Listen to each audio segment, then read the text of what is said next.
This is episode 8 of the Brand Authority podcast. Today, we're talking about branding and why most businesses get it wrong. So stick around. This is the Brand Authority Podcast, the show for growth-driven leaders who want to win more customers, increase revenue, and gain the competitive edge. Broadcasting from sunny Los Angeles, here's your host, Rebekah Radice. Well, hello and welcome back. Thanks so much for joining me here on the Brand Authority podcast every single week. And of course, a conversation, whether it's over here, whether it is on the blog, on social media. I just truly want to thank you for taking time out of your day to listen in, to engage with the community, and give your valuable feedback. So thank you once again, and keep those reviews coming. They are the lifeblood of helping other people find the Brand Authority podcast. So, on this episode, we're going to tackle why most businesses get branding all wrong. And I see so many of the same mistakes over and over and over again. And I'm sure you've seen them on social media, those that make you go, what was that person thinking?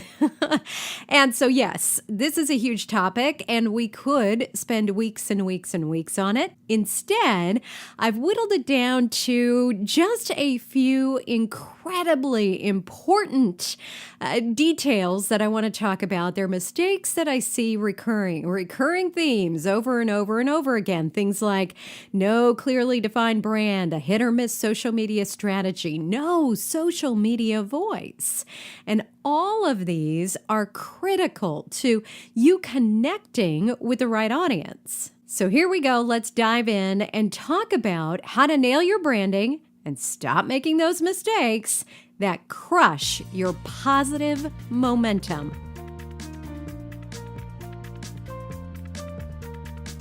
So first, let's step back to the whole idea of branding and branding your business. And like I said, I think there's a lot of misconceptions. And I think one of them is that managing your online presence of your business is vastly different than managing your own personal online presence. And here's the deal.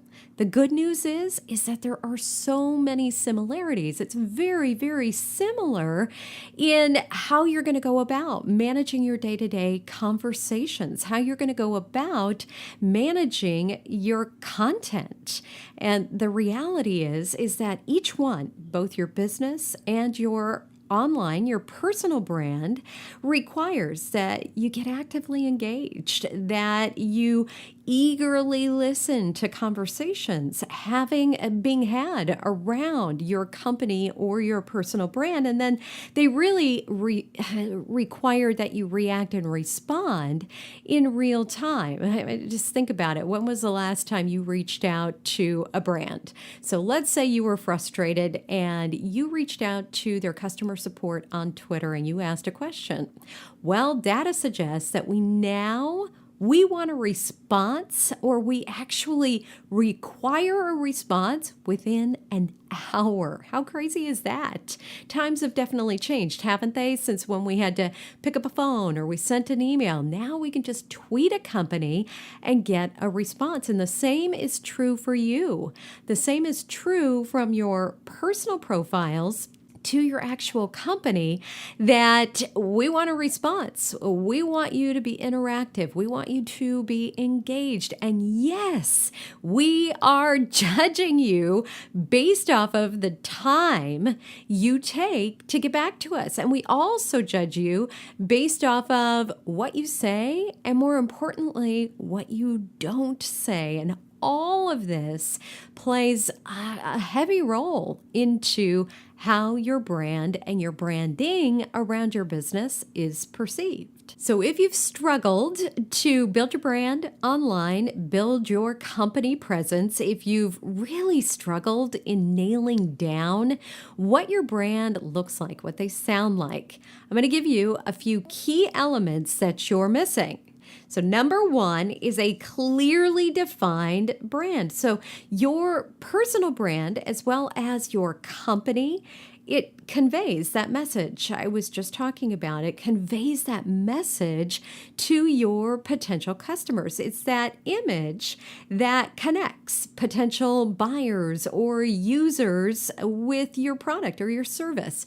It's really an expression of why they should work with you. So think about every word you write, every single post you send out, every blog you put up on your website. All of that is telling your audience how and why they should work with you. So if you're not thinking about the content you create from that perspective of it answering that question, that what's in it for me, that why should I bother with you, why should I choose your company over your competition, you need to start thinking about every piece of content as it rolls up into answering those questions for your audience. Now, as we all know, social media has really changed everything. So with the evolution of social media, your brand now lives both online and offline if you're an established offline business. So let's say you own the local auto store, or you own a bakery, or you own a bank. Any of those are not only going to have an established presence offline, but also online. So you're going to have to transition quite possibly everything you've been for many, many years into the online world. And that's another area where a lot of people get tripped up, is thinking that you need to be something online that you've never been offline. And I'm not sure where this thought process came from, where all of a sudden we needed to miraculously create something that we weren't before. All you have to do is translate your essence, everything that your business is, from the offline, or maybe just from your website into your social channels. All of this should be aligned. It should be streamlined with the very essence of what your business is. So why did you establish your business in the first place? Talk about that on social media, because as you start to create that congruency, now you're clearly defining what your business is all about, what your branding truly is, and all of that works together to answer those questions that I just mentioned. And all of those questions are helping those little light bulbs go off in the heads of your audience, in the heads of your potential customers, so that as they're thinking about, should I follow you on Twitter? Should I fan your page? Should I like your page on Facebook? All of those are becoming crystal clear for them because you've answered those questions already on their behalf. You've allowed them to watch your videos, to read your social media posts, to land on a blog post, to check out your website. And within all of that, you are doing what?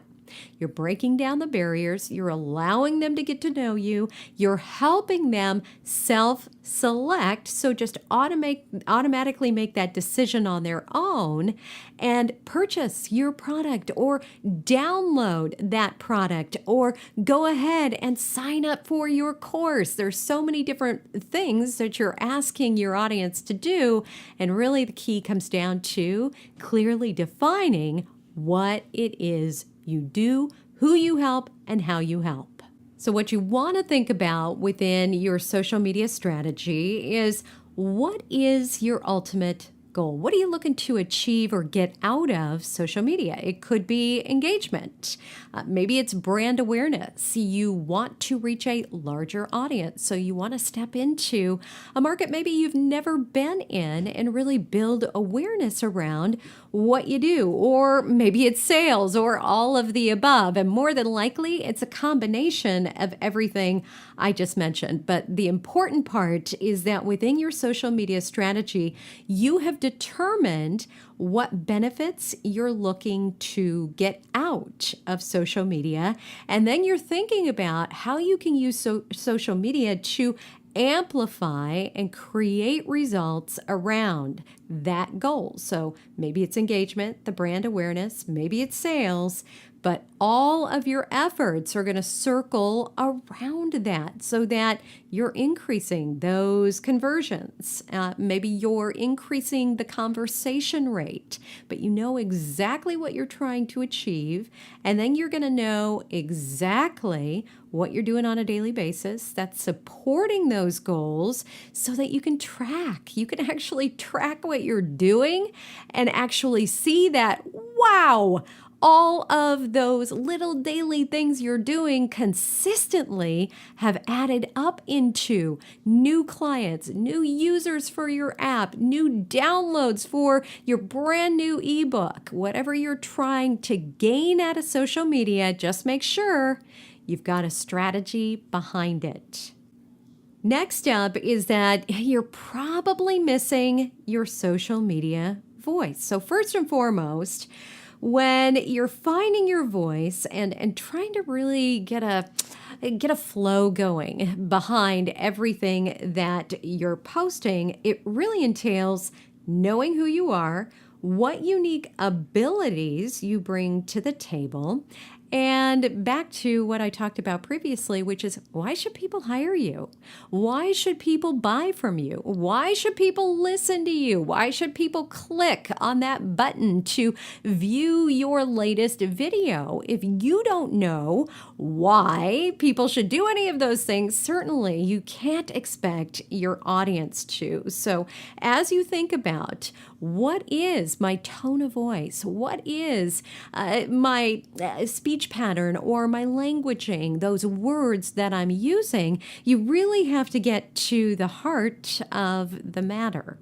Because once you have a firm grasp on what makes you super duper awesome, what makes people want to connect with you, then you can start to translate that across your social networks in a very genuine way, in a real and authentic way where they feel as if they're getting to know you, they're listening to you, they're talking with you, they're having a conversation with you. You know, way back many years ago when I started my first career, which was morning radio, we talked a lot about this topic of being able to speak with people, not at people. So here's the difference.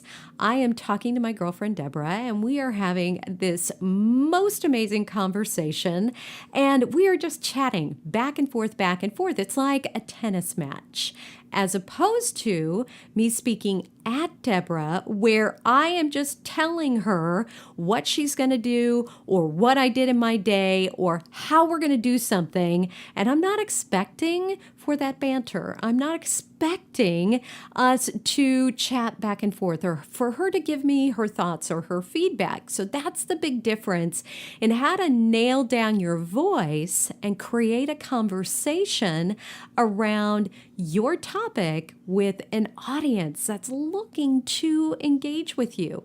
And that's going to require that you show up, that you actually pop into Facebook, that you actually get onto Twitter and you thank people and you interact with people and you ask people those basic things like, hey, how's your day going? It might seem simplistic and you've probably overthought social media, but our conversations and our interactions on social media, they're no different than the ones we're having face to face, than the ones we're having over the phone, or the ones that we're having on an app like Voxer, where we're talking back and forth like it's an old school walkie-talkie.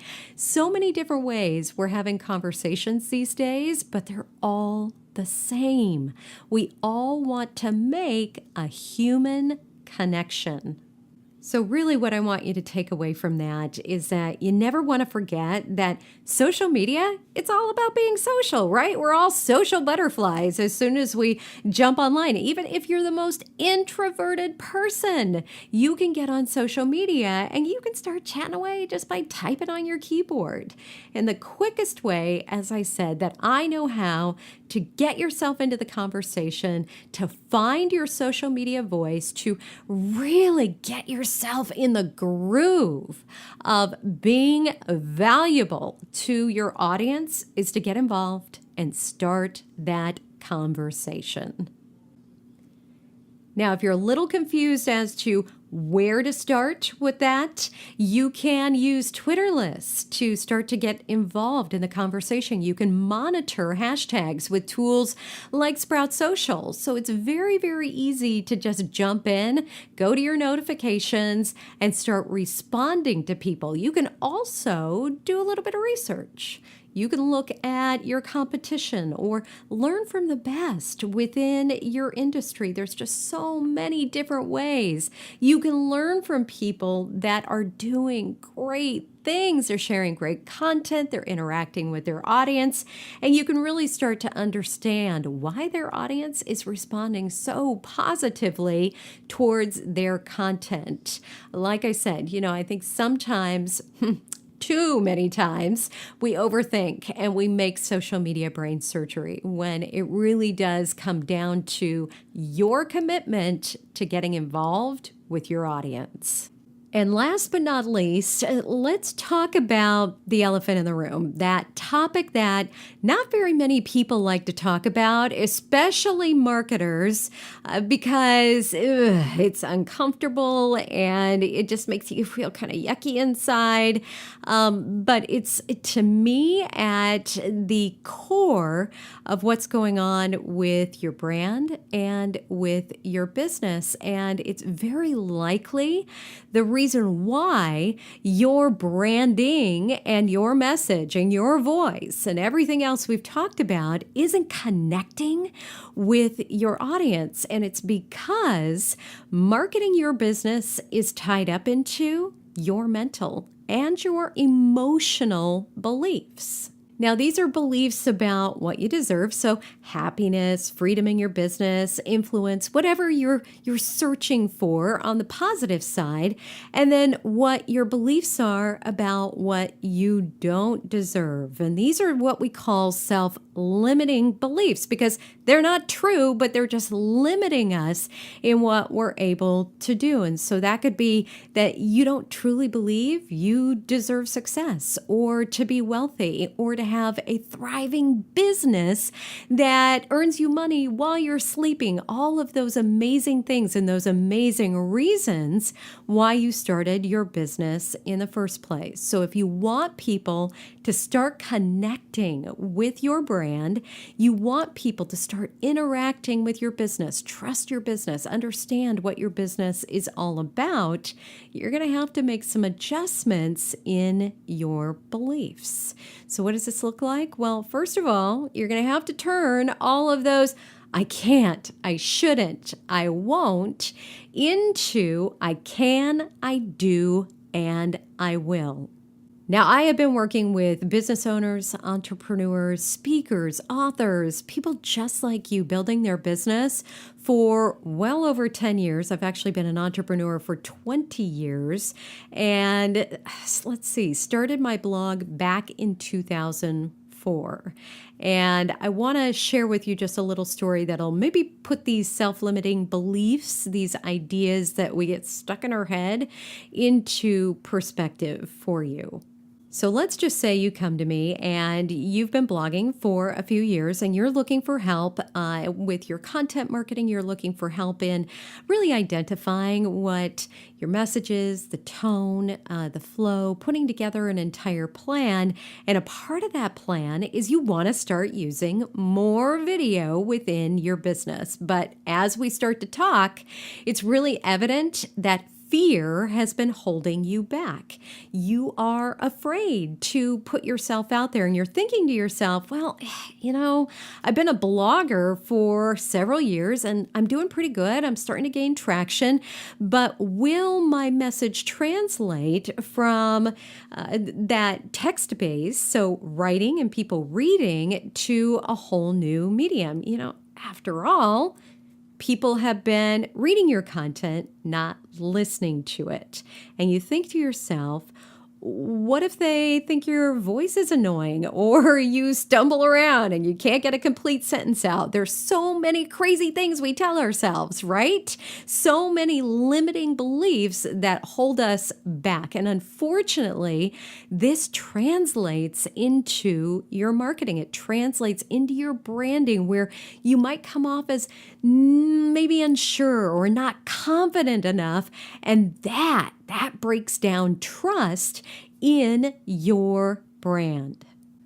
Whatever the case, whatever is holding you back, whatever it is you've been fearing about marketing your business online or building your brand and really nailing down what your business stands for, how your branding supports all of that, and aligning that, pulling all of that together, well, I would challenge you today. Look at your beliefs. Look at what's holding you back. What are those conscious or unconscious choices that you're making within your business? And stop. Stop that negative self-talk. Stop those things, those little gremlins, as I call them, in your head that tell you you can't or you shouldn't or you won't because. There's always that, well, I shouldn't do it because, or I won't do it today because, or I shouldn't get out there and create that video because I don't have all the right tools and I don't have the right lights and I don't have the right setup, blah, blah, blah, blah, blah. We just go on and on and on with why we shouldn't, instead of embracing every single reason why you should.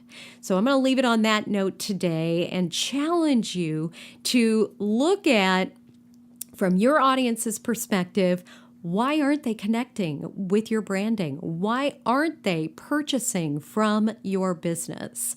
And I guarantee any one of those points that I just made, they're tied up into the mistakes you're making.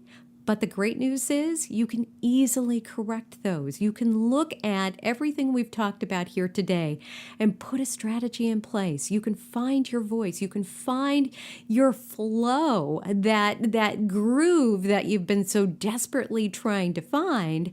And you can do all of that and turn your brand into one that people love, they instantly connect with, and it builds brand awareness for you day in and day out.